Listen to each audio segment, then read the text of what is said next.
ಆಕಾಶವಾಣಿ ಚೈತ್ರವನ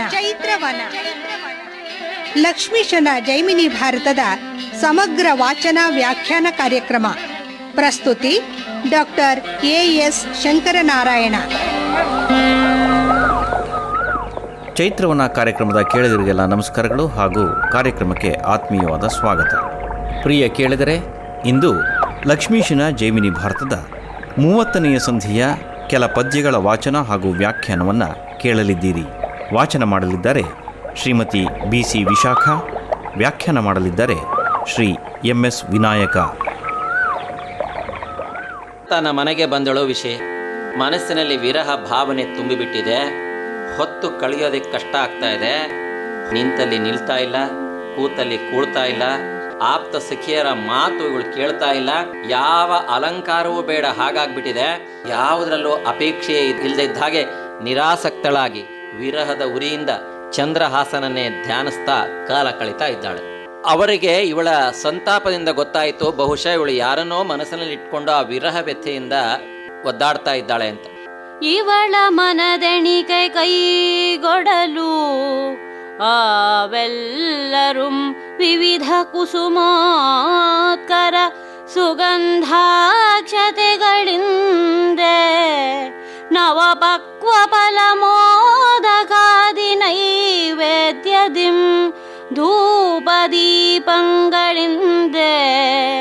ಶಿವನ ವಲ್ಲಭೆಯನರ್ಚಿಸಿ ವರುಷ ವರುಷಕ್ಕೂ ಉತ್ಸವದಿಂದ ನೋಂಪಿಯಮ್ಮಾಳ್ಪೆವೆಂದು ಆ ಸಕಲ ಭುವನ ಮಾತೆಯನು ಮಾದೇವಿಯಂ ಗೌರಿಯಂ ಪ್ರಾರ್ಥಿಸಿದರು. ಆ ಸಖಿಯರು ಏನು ಮಾಡಿದರೆ ಇವಳ ಮನಸ್ಸಿನ ತಾಪ ಕಡಿಮೆ ಆದೀತು, ಇವಳ ಮನಸ್ಸಿನ ಭಾವ ಅಥವಾ ಇವಳ ಮನಸ್ಸಿನಲ್ಲಿ ಸಂಕಲ್ಪ ಮಾಡಿಕೊಂಡಿರುವ ಇವಳ ಆಸೆ ನೆರವೇರಿತು ಅಂತ ಯೋಚನೆಯನ್ನು ಮಾಡ್ತಾ ಎಲ್ಲ ಸಖಿಯರು ಹೇಳ್ತಾ ಇದ್ದಾರೆ, ಇವಳ ಮನದ ಎಣಿಕೆ ಕೈಗೂಡಲಿ ಅಂತ ಹೇಳಿ ನಾವೆಲ್ಲರೂ ಸಹ ಅನೇಕ ರೀತಿಯ ಹೂವು, ಸುಗಂಧ, ಅಕ್ಷತೆ ಇತ್ಯಾದಿಗಳಿಂದ, ಅನೇಕ ರೀತಿಯ ಹಣ್ಣುಗಳಿಂದ, ಮೋದಕ ಮುಂತಾದ ನೈವೇದ್ಯದಿಂದ, ಧೂಪ ದೀಪದಿಂದ ಈಶ್ವರನ ವಲ್ಲಭೆಯಾದ ಪಾರ್ವತಿಯ ಪೂಜೆಯನ್ನು ವರ್ಷವೂ ಮಾಡ್ತೇವೆ. ಗೌರಿ ಪೂಜೆಯನ್ನು ನಾವು ಮಾಡೋಣ. ಅದರ ಪ್ರಯತ್ನದಿಂದ, ಪುಣ್ಯದ ಫಲದಿಂದ ಇವಳ ಆಸೆ ನೆರವೇರಲಿ ಅಂತ ಹೇಳಿ ಎಲ್ಲ ಸಖಿಯರು ಗೌರಿಯನ್ನ ಪ್ರಾರ್ಥನೆಯನ್ನು ಮಾಡ್ಕೊಳ್ತಾ ಇದ್ದಾರೆ. ಪ್ರಾಸಾದದಗ್ರದೇಳನೆಯ ನೆಲೆಯೊಳ್ ಚಂದ್ರಹಾಸನೈತಃ ಮಾರ್ಗಮಂ ನೋಡುತ್ತ ಉಪಚರಿಸುವ ಆ ಸಖೀ ಜನದ ನುಡಿಗಳನ್ನಾಲಿಸುತ್ತೆ ವಿಷಯೇ ಚಿತ್ತದೊಳ್ ತನ್ನ ಪಿತನ ಶಾಸನವನಿಂದು ಮದನಂ ಪಾಲಿಸುವಂತೆ ನೀಂ ಸೂಸು ಕಾರುಣ್ಯ ವರ್ಷವನು ಎನ್ನ ಮೇಲೆಂದು ಆ ಸುದತಿ ಭಕ್ತಿ ಬೇಡಿಕೊಳ್ಳುತ್ತಿರ್ತಳು. ಆನತೆಯಾಗಿ ಪಾರ್ವತಿಯನು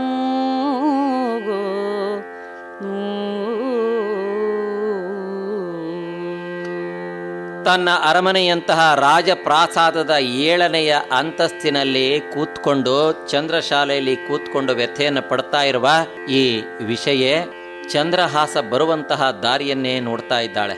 ಇಷ್ಟರ ಮಧ್ಯದಲ್ಲಿ ಸಖಿಯರು ಆಡುವಂತಹ ಮಾತುಗಳನ್ನು ಕೇಳ್ತಾ ಇದ್ದಾರೆ. ಇವಳ ಮನಸ್ಸಿನ ಅಭಿಲಾಷೆಯನ್ನು ನೆರವೇರಿಸುವಂಥ ಗೌರಿಯನ್ನು ಪ್ರಾರ್ಥನೆಯನ್ನು ಮಾಡಿಕೊಂಡಿದ್ದನ್ನು ಕೇಳಿ ಇವಳು ಸಹ ಮನಸ್ಸಲ್ಲಿ ಅಂದ್ಕೊಳ್ತಾಳೆ, ತಾಯೇ, ನನ್ನ ತಂದೆ ಏನು ಪತ್ರವನ್ನು ಬರೆದು ಕಳಿಸಿದ್ದಾನೋ ಅದನ್ನು ನನ್ನ ಅಣ್ಣ ಮದನ ಪಾಲಿಸುವಂತೆ ನೀನು ಅನುಗ್ರಹವನ್ನು ಮಾಡು, ನಿನ್ನ ಕೃಪೆಯ ಮಳೆಯನ್ನು ನನ್ನ ಮೇಲೆ ಸುರಿಸು ಅಂತ ಹೇಳಿ ಅತ್ಯಂತ ಭಕ್ತಿಯಿಂದ ಅವನತ ಮುಖಿಯಾಗಿ ಪಾರ್ವತಿಯನ್ನು ಬೇಡ್ಕೊಳ್ತಾ ಇದ್ದಾಳೆ ವಿಷಯ. ವಿಜಯ ಕೇಳು ಇತ್ತ ಬನದೊಳ್ ಚಂದ್ರಹಾಸನ್ ಅಂಬುಜ ಮಿತ್ರನ ಅಪರಾಹ್ನ ಕೈದಲ್ಕೆ ನಿದ್ರೆಯಂ ತ್ಯಜಿಸಿ ಮೊಗದೊಳೆದು ಮುಕ್ಕುಳಿಸಿ ಕಪ್ಪುರ ವೀಳೆಯಂಗೊಂಡು ಬಳಿಕ ಬಿಗಿಸಿ ನಿಜವಾಜಿಯಂ ಬಂದಡರ್ದು ಅನುಚರರ್ವೆರಸಿ ರುಜುವಾದ ಶಗುನಂಗಳಂ ಕೇಳುತ್ತಾ ಒಲಿದು ಪೌರಜನಂ ಇವನಾರೆಂದು ನೋಡಲ್ಗೆ ನಗರಮಂ ಪೊಕ್ಕು ನಡೆತರುತ್ತಿರ್ದನು.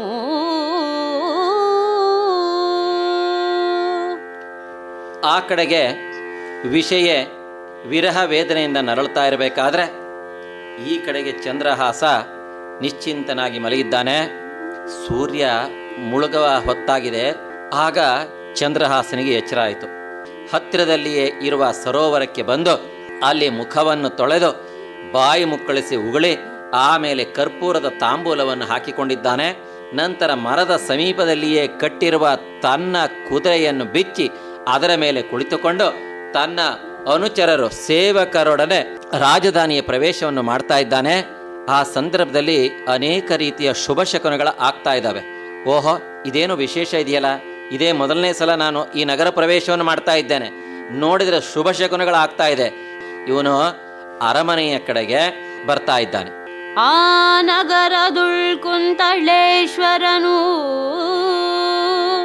ನಿರ್ಮಲ ಜ್ಞಾನದಿಂ ಗಾಲವನ ಸೂಕ್ತಮಂ ಕೇಳುದ ಸದಾನಂದ ಯೋಗಮಂ ಕೈಕೊಂಡು ದುಷ್ಟ ಬುದ್ಧಿಗೆ ವಿಚಾರವನೊಪ್ಪಿಸಿ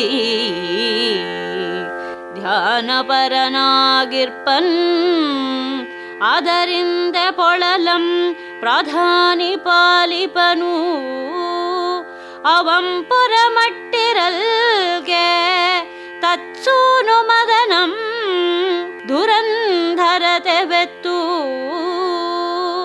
ಆ ಸಮಯಕ್ಕೆ ಓಲಗದೊಳಿರುತ್ತಿರ್ದನು.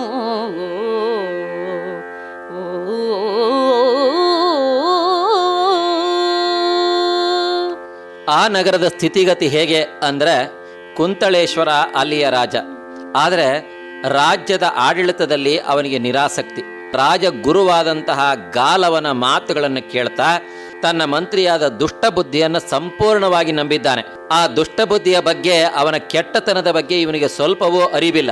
ಹಾಗಾಗಿ ಸಂಪೂರ್ಣ ರಾಜ್ಯಭಾರವನ್ನು ದುಷ್ಟಬುದ್ಧಿಗೆ ಒಪ್ಪಿಸಿ ತನ್ನ ಪಾಡಿಗೆ ತಾನು ಹರಿಧ್ಯಾನ ಪರನಾಗಿ ಆತ್ಮಾನಂದ ಲೋಲನಾಗಿ ಕಳೀತಾ ಇದ್ದಾನೆ.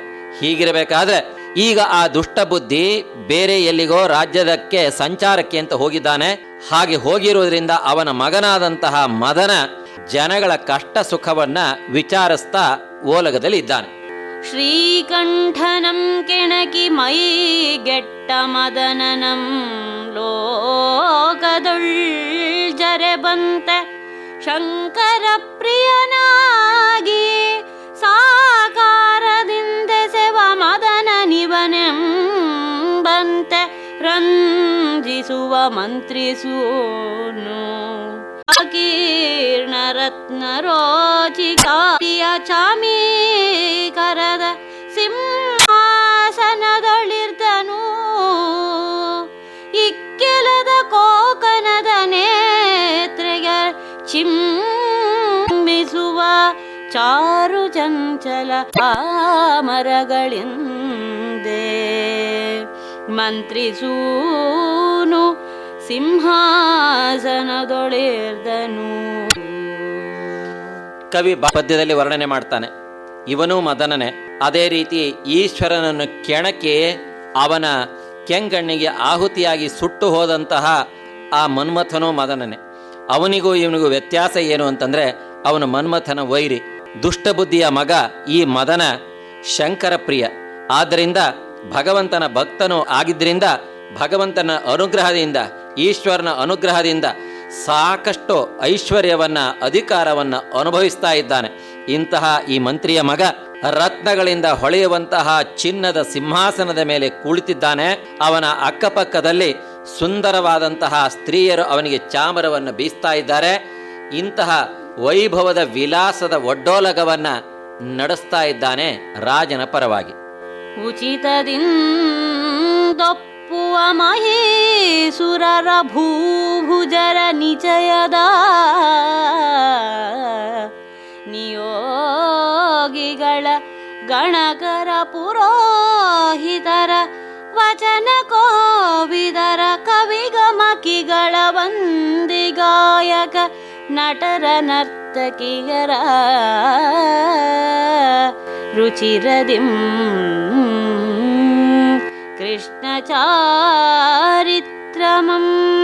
ಸೊಗಸಾಗಿ ರಚಿಸುತಿಹ ಭಾವಕರ ಸಂಗೀತ ಗೋಷ್ಠಿಯಿಂ ಸಚಿವ ಸುತನೋಲಗಂ ರಮಣೀಯಮಾಗಿರ್ತುದು ಇಂದ್ರನ ಸ್ಥಾನದಂತೆ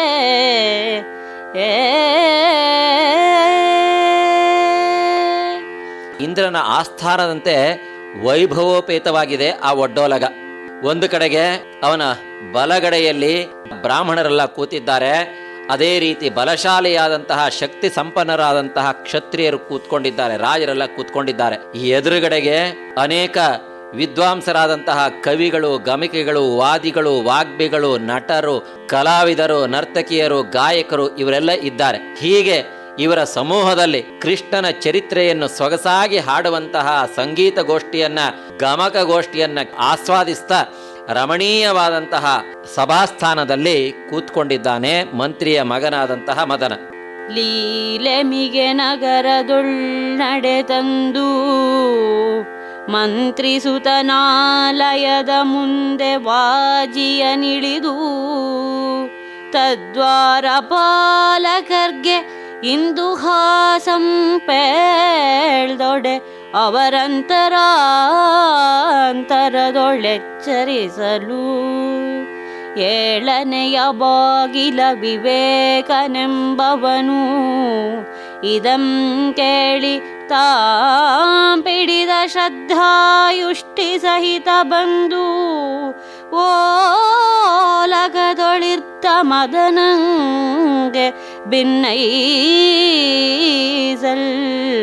ಪರಾಕಾದೊಡೆ ಇಂತೆಂದನು. ಈ ರೀತಿ ಬಹಳ ವಿಜೃಂಭಣೆಯಿಂದ ಆ ಮಂತ್ರಿಯ ಮಗ ಒಡ್ಡೋಲಗವನ್ನು ನಡೆಸ್ತಾ ಇದ್ದಾನೆ. ಅಂತಹ ಸಂದರ್ಭದಲ್ಲಿ ನಗರದ ರಾಜಮಾರ್ಗದಲ್ಲಿ ನಡೆದು ಬಂದ ಚಂದ್ರಹಾಸ ಮನೆಯ ಮುಂದುಗಡೆಗೆ ಕುದುರೆಯಿಂದ ಇಳಿದ. ಅದರ ಬಾಗಿಲ ಸಮೀಪದಲ್ಲಿ ನಿಂತ್ಕೊಂಡು ಕೇಳ್ತಾ ಇದ್ದಾನೆ, ಮಂತ್ರಿಯ ಮಗನನ್ನು ನಾನು ಭೇಟಿ ಮಾಡಬೇಕು ಅಂತ. ಕವಿ ಬಹಳ ಸೊಗಸಾಗಿ ವರ್ಣನೆ ಮಾಡ್ತಾನೆ. ಮದನ ನಡೆಸ್ತಾ ಇದ್ದಂತಹ ಆಸ್ಥಾನ ಹೇಗಿತ್ತು ಅಂತಂದರೆ, ಒಡ್ಡೋಲಗ ಹೇಗಿತ್ತು ಅಂತಂದರೆ ಅದಕ್ಕೆ 7 ಪ್ರಾಕಾರಗಳಿದ್ವು, 7 ಬಾಗಿಲುಗಳಿದ್ವು. ಮೊದಲನೆಯ ಬಾಗಿಲಿನಲ್ಲಿ ತಾನು ಬಂದಂತಹ ವಿಚಾರವನ್ನು, ತನ್ನ ವಿವರಗಳನ್ನು ತಿಳಿಸಿದ ಚಂದ್ರಹಾಸ. ಆ 7ನೇ ಬಾಗಿಲಿನಿಂದ 6, 6ನೇ ಬಾಗಿಲಿಂದ 5, 4, 3 ಹೀಗೆ ಬರ್ತಾ 7ನೆಯ ಬಾಗಿಲಿನ ಹತ್ತಿರದಲ್ಲಿ ನಿಂತ್ಕೊಂಡಿದ್ದಂತಹ ವಿವೇಕ ಅನ್ನುವಂಥವನು ಆ ದ್ವಾರಪಾಲಕ. ಕೈಯಲ್ಲಿ ಶ್ರದ್ಧಾ ಎಷ್ಟಿ ಎನ್ನುವ ಬೆಳ್ಳಿಯ ಅಥವಾ ಬಂಗಾರದ ಕೋಲನ್ನು ಹಿಡ್ಕೊಂಡಿದ್ದಾನೆ.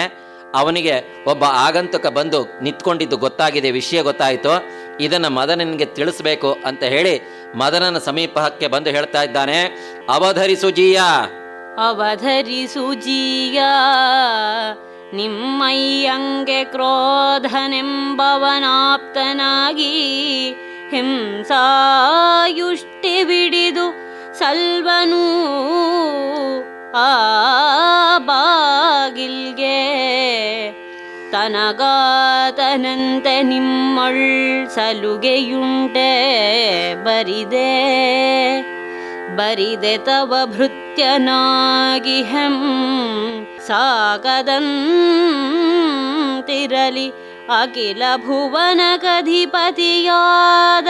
ಮುರಹರನ ಭಕ್ತನಲ್ಲವೇ ಚಂದ್ರಹಾಸನು.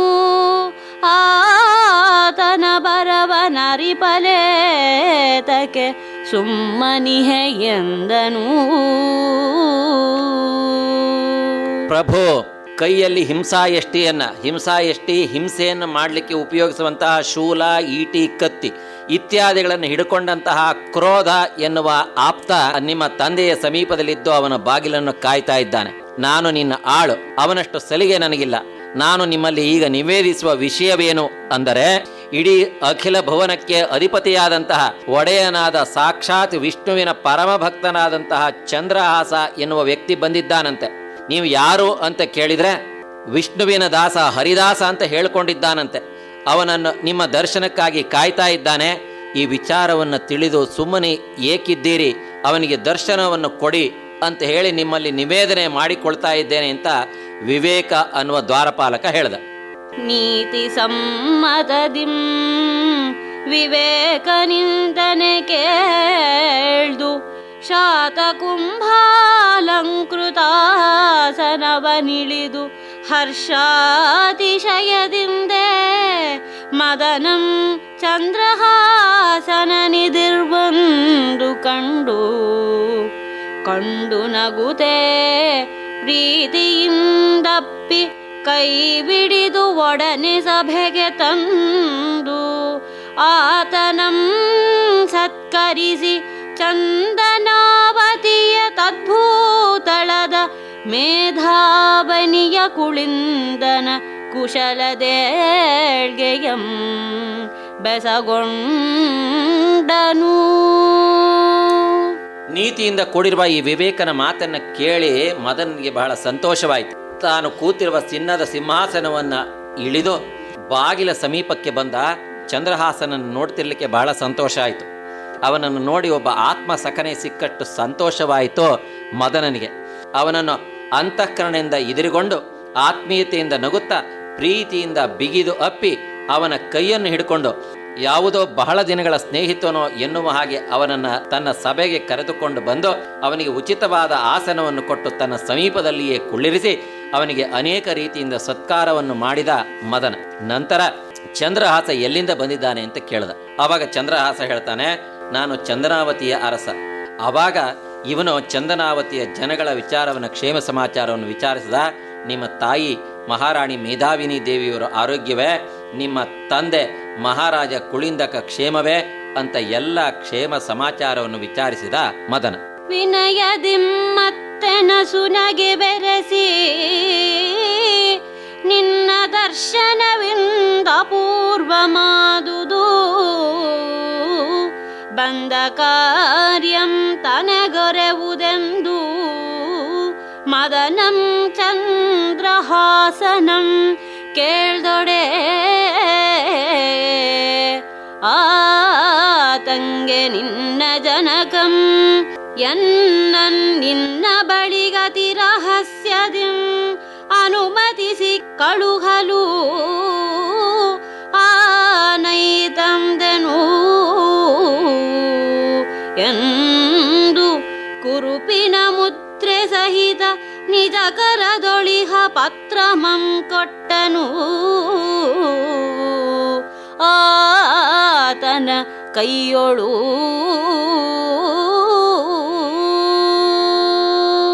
ಬಹಳ ಆತ್ಮೀಯತೆಯಿಂದ ಅಂತಃಕರಣದಿಂದ ಮಾತಾಡಿಸ್ತಾ ಇದ್ದಾನೆ ಮದನ ಚಂದ್ರಹಾಸನನ್ನ. ನಸುನಗ್ತಾ ಆತ್ಮೀಯದಿಂದ ಕೇಳ್ದ, ಗೆಳೆಯ, ಯಾವ ಕಾರಣಕ್ಕಾಗಿ ಇಲ್ಲಿಗೆ ಬಂದಿದ್ದೀಯ? ನಾನು ಏನು ಮಾಡಿದರೆ ನಿನಗೆ ಸಂತೋಷ ಆಗತ್ತೆ ಅಂತ ಹೇಳಿದಾಗ ಆವಾಗ ಚಂದ್ರಹಾಸ ಹೇಳ್ತಾ ಇದ್ದಾನೆ, ನಿನ್ನ ತಂದೆ ನನ್ನನ್ನು ನಿನ್ನ ಸಮೀಪಕ್ಕೆ ಕಳಿಸಿದ್ದಾರೆ.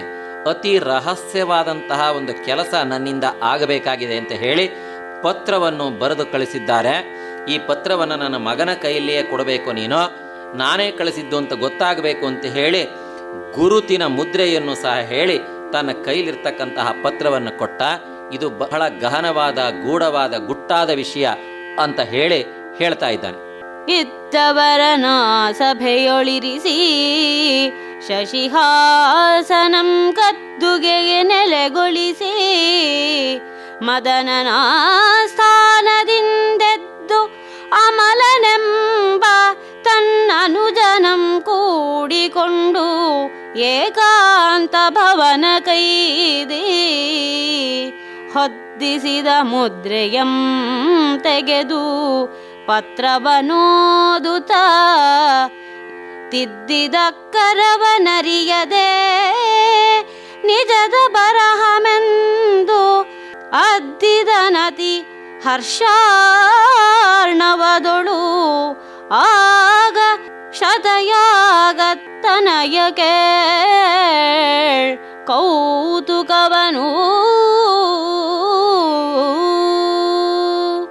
ಗುಟ್ಟಾದ ಪತ್ರವನ್ನು ನಿನಗೆ ಕೊಟ್ಟಿದ್ದಾರೆ, ಇದರಲ್ಲಿ ಏನೋ ಗಹನವಾದ ವಿಷಯವಿದೆಯಂತೆ ಅಂತ ಚಂದ್ರಹಾಸ ಹೇಳಿದಾಗ ಮದನ ಆ ಸಭೆಯಲ್ಲಿ ಇದ್ದವರನ್ನ ಅಲ್ಲಲ್ಲಿಯೇ ಕುಳ್ಳಿರಿಸಿದ. ಮದನ ತನ್ನ ಸಹೋದರನಾದ ಅಮಲ ಎನ್ನುವವನ್ನು ಕರೆದುಕೊಂಡು ಏಕಾಂತ ಭವನಕ್ಕೆ ಒಳಗಡೆ ಇರುವಂತಹ ಗುಟ್ಟಾದ ಜಾಗಕ್ಕೆ ಹೋದ. ತಂದೆ ಕೊಟ್ಟಿರುವ ಪತ್ರದ ಮುದ್ರೆಯನ್ನು ತೆಗೆದ. ಆ ಪತ್ರವನ್ನು ಓದ್ತಾ ಇದ್ದಾನೆ. ತಿದ್ದಿದ ಅಕ್ಷರ ಅವನಿಗೆ ಗೊತ್ತೇ ಆಗಲಿಲ್ಲ. ವಿಷವ ಅನ್ನುವುದನ್ನು ವಿಷಯೇ ಅಂತ ಆಗಿರೋದು ಅವನಿಗೆ ಗೊತ್ತೇ ಆಗಲಿಲ್ಲ. ಅದೇ ನಿಜವಾದ ಬರಹ ಅಂತ ತಿಳ್ಕೊಂಡು ಅವನಿಗೆ ಬಹಳ ಸಂತೋಷವಾಗೋಯ್ತು. ಹರ್ಷದ ಕಡಲಿನಲ್ಲಿ ಅದ್ದಿದಷ್ಟು ಸಂತೋಷವನ್ನು ಪಟ್ಟ ಮದನ. ಲೇಸಾದು ದಯ್ಯನಿಂದೆನಗೆ ನೇಮಿಸಿ ಕಳುಹಿದ ಈ ಸುವೊಕ್ಕಣೆಗಳ್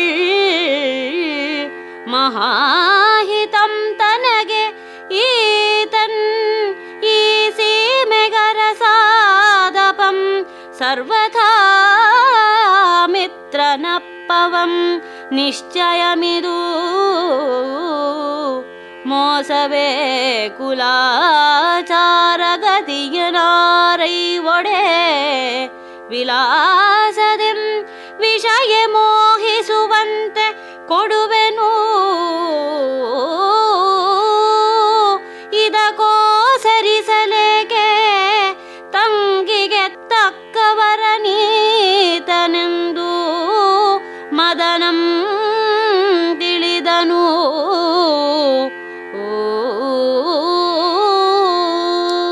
ಪತ್ರವನ್ನು ಓದಿ ಬಹಳ ಸಂತೋಷವಾಯಿತು. ಆಹಾ, ಬಹಳ ಒಳ್ಳೆಯದಾಯಿತು. ಪತ್ರದಲ್ಲಿ ಇರುವ ಒಕ್ಕಣೆಯ ಮಾತುಗಳು ಈ ಬಂದಿರುವ ಚಂದ್ರಹಾಸನಿಗೆ ಬಹಳ ಸೊಗಸಾಗಿ ಒಪ್ಪತ್ತೆ. ಈತನು ಮಹಾಹಿತ, ಈತನು ನಮ್ಮ ಸೀಮೆಗೆ ಅರಸನಾಗುತ್ತಾನೆ, ಸರ್ವಥಾ ಅಮಿತ್ರನು. ಆದ್ದರಿಂದ ಇವನ ವಿಚಾರದಲ್ಲಿ ಕುಲ ಆಚಾರ ಶೀಲಗಳನ್ನು ನೋಡಬೇಕಾದ್ದೇ ಇಲ್ಲ. ಆದ್ದರಿಂದ ವಿಲಾಸದಿಂದ ವಿಷಯ ಮೋಹಿಸುವಂತೆ ಇವನಿಗೆ ನನ್ನ ತಂಗಿಯನ್ನು ಕೊಟ್ಟು ಮದುವೆ ಮಾಡ್ತೇನೆ. ಇದಕ್ಕೆ ಯೋಚನೆ ಮಾಡುವಂಥದ್ದೇನಿದೆ? ನನ್ನ ತಂಗಿಗೆ ಸರಿಯಾದ ವರ, ಯೋಗ್ಯವಾದ ವರ ಇವನೇ ಅಂತ ಯೋಚನೆ ಮಾಡ್ದ. ಮುನ್ನ ತಂದೆಯ ನಿರೂಪದ ಕಾರ್ಯಂ ಅದರ ಮೇಲೆ ಎನ್ನ ಮನವು ಇವನೊಳ್ಳಕ್ಕರ್ವೆರೆಸುತ್ತಿದೆ. ರೂಪನ್ ಉನ್ನಿಸುವೊಡೆ ಅನುಜಗೀತಂಗೆ ಪಾಸಟಿ ವಿಚಾರಿಸ ಕೃಷ್ಣ ಭಕ್ತನಿವನು. ಇನ್ನು ಸಂಶಯವಿಲ್ಲವೂ ಈ ಚಂದ್ರಹಾಸಂಗೆ ಕನ್ನೈದಿಲೆಂದ ದಕ್ಷಿಯ ತಂಗಿಯಂ ಕೊಟ್ಟು ಮನ್ನಿಸುವೆನೆಂದು ನಿಶ್ಚಯಿಸಿ ಮದನಂ ಮತ್ತೆ ಬಂದನೋಲಗದ ಸಭೆಗೆ. ಮೊದಲಿನಾಗಿ ತಂದೆ ಮಾಡಿರುವಂತಹ ಆಜ್ಞೆ ಇದು ಅಲ್ಲದೇನೆ ನನ್ನ ಮನಸ್ಸು ಇವನ ಕಡೆಗೆ ಎಳಿತಾ ಇದೆ. ತುಂಬ ಸುಂದರವಾದಂತಹ ವ್ಯಕ್ತಿ, ಜೊತೆಗೆ ಕೃಷ್ಣ ಭಕ್ತ. ಆದ್ದರಿಂದ ಇನ್ಮೇಲೆ ಅನುಮಾನ ಏಕೆ? ನನ್ನ ತಂಗಿಯನ್ನು ಇವನಿಗೆ ಕೊಟ್ಟು ಮದುವೆ ಮಾಡ್ತೇನೆ ಅಂತ ಯೋಚನೆ ಮಾಡಿದೆ. ಸಾಮಾನ್ಯವಾಗಿ ಒಂದು ಮದುವೆ ಮಾಡಬೇಕಾದ್ರೆ ಒಬ್ಬ ವರನಲ್ಲಿ ಏನೇನು ಬಯಸ್ತೀವೋ ಅವೆಲ್ಲ ಇವನಲ್ಲಿ ಇದೆ. ಹೆಸರು ಚೆನ್ನಾಗಿದೆ. ಇವನು ಚಂದ್ರಹಾಸ. ತಂಗಿಯಾದಂತಹ ವಿಷಯ ಕನ್ನೈದೆಲೆಯಂತೆ, ನೈದೆಲೆಯಂತೆ ಚೆಲುವೆ. ಆದ್ದರಿಂದ ಈ ತಂಗಿಗೆ ಇವನೇ ಸರಿಯಾದ ವರ ಅಂತ ಯೋಚನೆ ಮಾಡಿ ಮದುವೆ ಮಾಡಿಕೊಡ್ತೇನೆ ಅಂತ ಮನಸ್ಸಿನಲ್ಲಿ ಸಂಕಲ್ಪಿಸಿ ಮತ್ತೆ ಮೊದಲಿನಂತೆ ರಾಜಸಭೆಗೆ ಬಂದ. ಗಣಿತಜ್ಞರಂ ಕರೆಸಿ ನೋಡಿಸಿದನು. ಆಗಳ್ ಅನುಗುಣವಾದ ರಾಶಿಕೂಟಮನು ಅಮಲ ಲಗ್ನಮಂ ಗುಣಿಸಿ ವಿಸ್ತರಿಸಿದ ಬಳಿಕ ಮದನಂ ಮಾಡಿಸಿದನ್ ಒಸುಗೆಯಂ ಪೊಳಲೊಳು. ಅಣಿದು ಅಭ್ರವನೆಸೆವ ಗುಡಿ ತೋರಣಗಳು ಅಟ್ಟಣಿಸಿದವು ಬೇಕಾದ ಮಂಗಳ ಸುವಸ್ತುಗಳು ಮಣಿಮಯದ ವೇದಿಯಂ ವಿರಚಿಸಿದರು ಒಳ್ಪಿನಿಂ ವೈವಾಹ ಮಂಟಪವನು.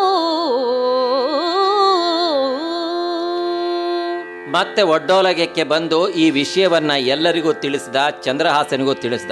ಚಂದ್ರಹಾಸ ಆಗಬಹುದು, ಮಂತ್ರಿಗಳ ಮಾತು ನಮಗೂ ಶಿರೋಧಾರ್ಯ, ನನಗೂ ಇದು ಆಜ್ಞೆ ಅಂತ ಹೇಳಿ ಒಪ್ಪಿಕೊಂಡ. ಆ ಚಂದ್ರಹಾಸನನ್ನ ಅತಿಥಿ ಗೃಹದಲ್ಲಿ ಉಳಿಸಿದ್ದಾನೆ ಮದನ. ನಂತರ ಜ್ಯೋತಿಷಿಗಳನ್ನು ಕರೆಸಿದ, ಅವರ ಜಾತಕಗಳನ್ನು ಅಲ್ಲಿಯೇ ಬರೆಸಿ ತೋರಿಸ್ತಾ ಇದ್ದಾರೆ. ವಿಸ್ತಾರವಾಗಿ ನೋಡಿದಾಗ ಇವು ಪರಸ್ಪರ ಹೊಂದತ್ತೆ, ಈ ಮದುವೆಯನ್ನು ಮಾಡಬಹುದು ಅಂತ ಹೇಳಿ ಜ್ಯೋತಿಷಿಗಳು ಸಹ ಒಪ್ಪಿಗೆಯನ್ನು ಕೊಟ್ಟಿದ್ದಾರೆ. ನಂತರ ಆ ಮದುವೆಗೆ ವ್ಯವಸ್ಥೆಯನ್ನು ಮಾಡಿಕೊಳ್ತಾ ಇದ್ದಾನೆ ಮದನ. ಹೀಗಿರುವಾಗ ವಿವಾಹಕ್ಕೆ ಸಿದ್ಧತೆಗಳು ಏನಾದವು ಅನ್ನೋದನ್ನು ಕವಿ ಬಹಳ ಚೆನ್ನಾಗಿ ವರ್ಣನೆ ಮಾಡ್ತಾ ಇದ್ದಾರೆ ಈ ಪದ್ಯದ ಮೂಲಕ.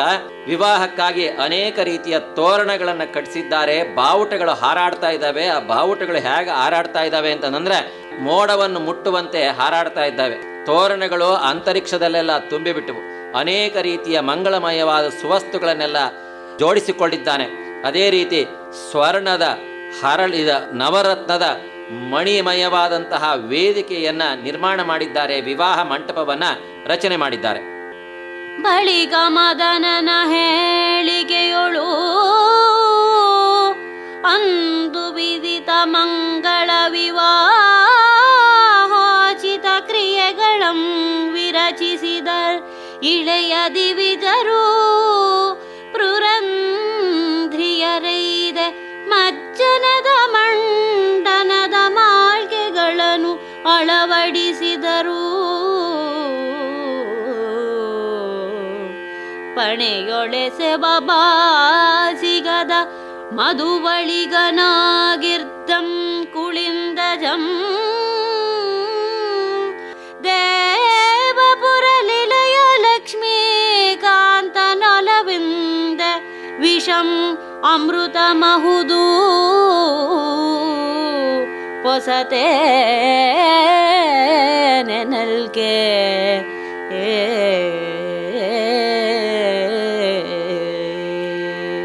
ಮದನನ ಆಜ್ಞೆಯಿಂದ ವಿವಾಹಕ್ಕೆ ಸಂಬಂಧಪಟ್ಟಂತಹ ಎಲ್ಲ ಶಾಸ್ತ್ರೋಕ್ತ ಧಾರ್ಮಿಕ ಕ್ರಿಯೆಗಳು ಸಹ ಚೆನ್ನಾಗಿ ನಡೀತಾ ಇದ್ದಾವೆ. ಬ್ರಾಹ್ಮಣರು, ಪುರೋಹಿತರು ಎಲ್ಲರೂ ಸೇರಿ ಶಾಸ್ತ್ರವನ್ನು ನಡೆಸಿಕೊಡ್ತಾ ಇದ್ದಾರೆ, ಮಂತ್ರಗಳನ್ನು ಹೇಳ್ತಾ ಇದ್ದಾರೆ. ಮುತ್ತೈದೆಯರು ಆರತಿ ಇತ್ಯಾದಿಗಳನ್ನು ಮಾಡ್ತಾ ಇದ್ದಾರೆ. ಸೇವಕರು, ಸಖಿಯರು ಎಲ್ಲರೂ ಸಹ ಚಂದ್ರಹಾಸನಿಗೆ ಅನೇಕ ರೀತಿಯ ಮಂಗಳ ಸ್ನಾನವನ್ನು ಮಾಡಿಸಿ ಅಲಂಕಾರವನ್ನು ಮಾಡಿಸಿದ್ದಾರೆ. ಆಭರಣಗಳನ್ನು ತೊಡಿಸಿದ್ದಾರೆ. ಉತ್ತಮವಾದಂತಹ ಬಟ್ಟೆಗಳನ್ನು ಉಡಿಸಿದ್ದಾರೆ. ಅವನ ಹಣೆಗೆ ಬಾಸಿಂಗವನ್ನು ಕಟ್ಟಿ ಅವನನ್ನು ವಿವಾಹ ವೇದಿಕೆಗೆ ಕರೆದುಕೊಂಡು ಬಂದು ಕೂಡಿಸಿದ್ದಾರೆ. ಕವಿ ವರ್ಣನೆ ಮಾಡ್ತಾ ಇದ್ದಾರೆ. ಯಾವ ವ್ಯಕ್ತಿಯ ಪಾಲಿಗೆ ಬದುಕು ವಿಷ ಆಗಬೇಕಾಗಿತ್ತು, ಭಗವಂತನ ಕೃಪೆಯಿಂದ ಆ ವಿಷ ಅಮೃತ ಆಗ್ತಾ ಇದೆ. ವಿವಾಹಕ್ಕೆ ಅಲಂಕೃತನಾಗಿ ಕೂತ್ಕೊಂಡಿದ್ದಾನೆ. ಇದೇನು ಆಶ್ಚರ್ಯವೇ? ಖಂಡಿತ ಅಲ್ಲ. ಯಾಕೆಂದ್ರೆ ಇದಕ್ಕೆಲ್ಲ ಕಾರಣ ದೇವಪುರದ ಲಕ್ಷ್ಮೀಕಾಂತನ ಅನುಗ್ರಹ ಇದ್ದಾಗ ವಿಷವು ಅಮೃತವಾಗತ್ತೆ.